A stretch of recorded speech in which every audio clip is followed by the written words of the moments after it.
right. Hi there. Welcome to Law Firm Fixers. We're here with another great episode, which you won't want to miss. I'm here with Genie Lutz and the fresh and baby-faced Ross Yellin, who got in a fight with a razor and a buzzer and all kinds of things. So he's joining us without as much hair on the upper part of him today. In any case, we are here to talk about videos. And this is one in our Love It or Leave It series of do we think that law firms should be doing certain things in their marketing mix? And today's topic is, Ross, drumroll please, videos. So, videos. Now, this might sound kind of ridiculous because we are talking to you on a video, but so what do we think about videos for law firms? So, team, on a 1, 2, 3, and we're going to hold up our votes, yay or nay, for videos. You ready? Ready. 1, 2, 3. Yep. No focus there. There you go. Okay. We got two thumbs up and a hedge from Ross. I don't know that it's a hedge. Listen, we went to law school, Raj. You know that the answer is never yes or no. It's always it depends. Always the right answer. Yes, that may be the answer, but is that helpful? You're gonna have to justify that. But before you do, let's talk to Genie first because she agrees with me, and I like her more right now. So I'm just going to go on record and say we can let our viewers decide whether my answer is helpful or not. Okay, great. I'm probably not the right one to be judging on that. But so Genie, videos. Since you are on a video, what do you think about videos? Categorically, yes. The reason I think that all law firms should use videos is that 70% of Americans are visual learners. And you buy people, therefore use video to connect with your audience much easier than the written word. And okay, so maybe it doesn't go right the first time. I will guarantee you the more times you do video, the faster you get familiar with the technology. And quite frankly, we've all been on Zooms for over a year now. How in the world can you not be effective on video at this stage? Full stop. Well, let me ask you something, Genie, though, because of the folks who have some reluctance to be on video, who are on this video right now, I guess you would be kind of at the top of the list of people who do not want to be on video. And in fact, how many years ago was it now when we were filming a Practice Alchemy little montage video introducing ourselves? And I remember you just didn't want to do it, and you didn't want to do it, and you did it, and you did a great job. But you have a lot of reluctance. I think a lot of lawyers also have a lot of reluctance. Introversion runs deep in the legal profession, even though that's not the image of the outside world. So how do you think about that as somebody who's not naturally that extrovert who wants to be on camera? Excellent point. What I would say is get an idea of what you want to say, but you've been on Zooms for a year. You've talked to clients. You've talked to judges. You've talked to opposing counsel for over a year now.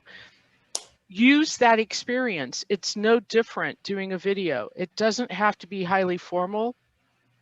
That's where I fall down. I couldn't even remember my name when I did that video. It was that bad at the start. We did have to do a couple takes on that. The video that we did together, Genie, I think there were more than a couple of takes. To the point where I am the worst. But it is super easy to do, and it's no different than if you were at a client meeting. Treat it like a normal client meeting. You know, see the person that you're talking to and just have a chat with them. It is so much easier to do video right now than it has been in any time in the past. Yeah, I'll pile on that one more way to think about it, because people used to think about video as the same as speaking on a stage. Like there could be thousands of people watching, but in reality, effective video is the opposite of that. It's as if you're talking to one person.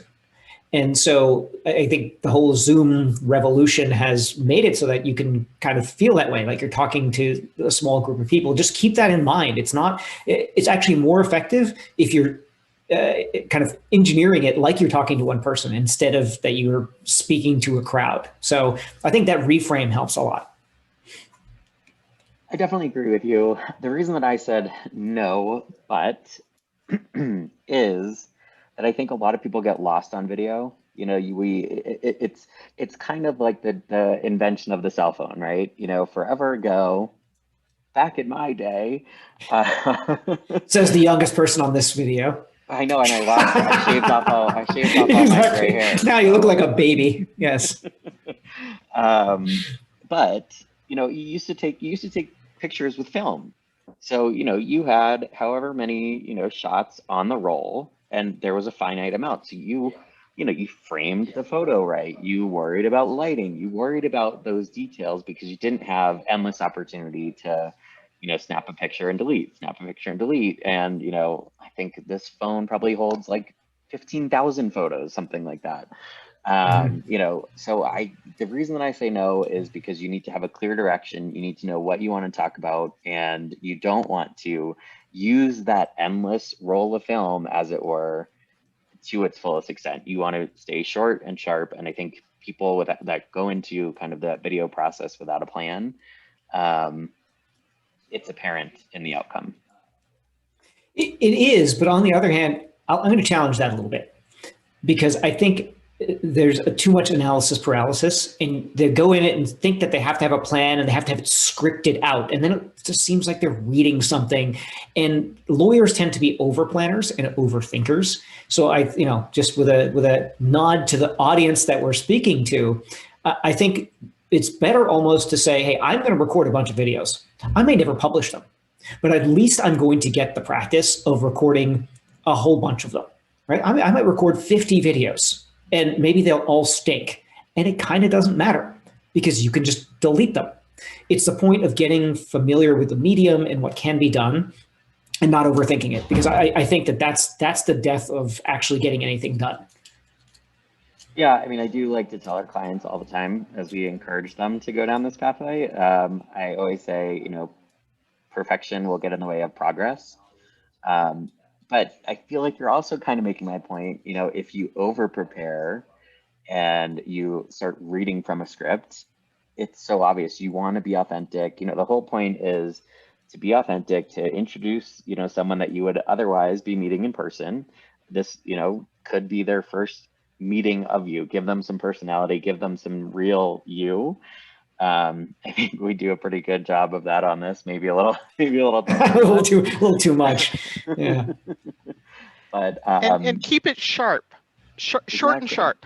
I think that's one thing that you can absolutely overdo, right? You don't want a 5-minute, 10-minute, 15-minute prepared speech.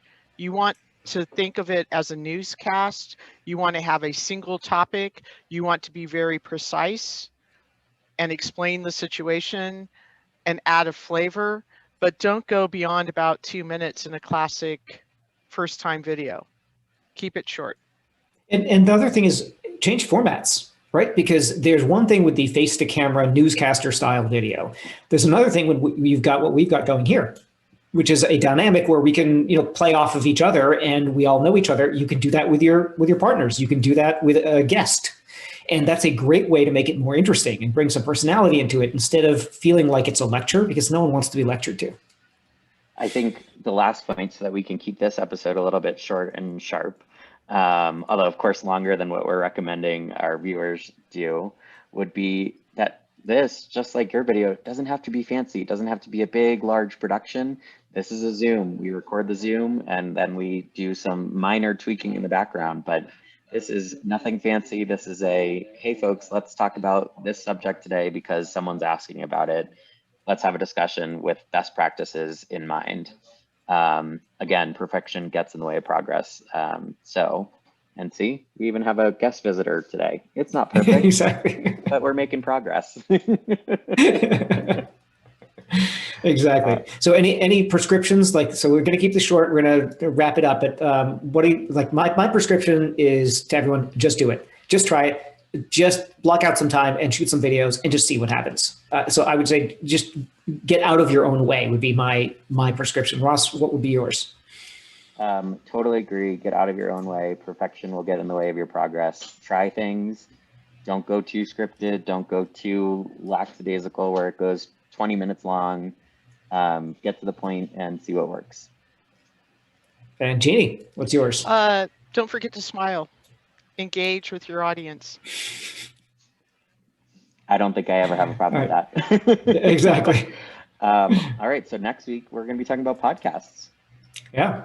A whole nother multimedia bonanza. Exactly. Similar, but different. Exactly. All right. Cool. Well, until next time, everybody. Cheers. This is Law Firm Fixer signing out.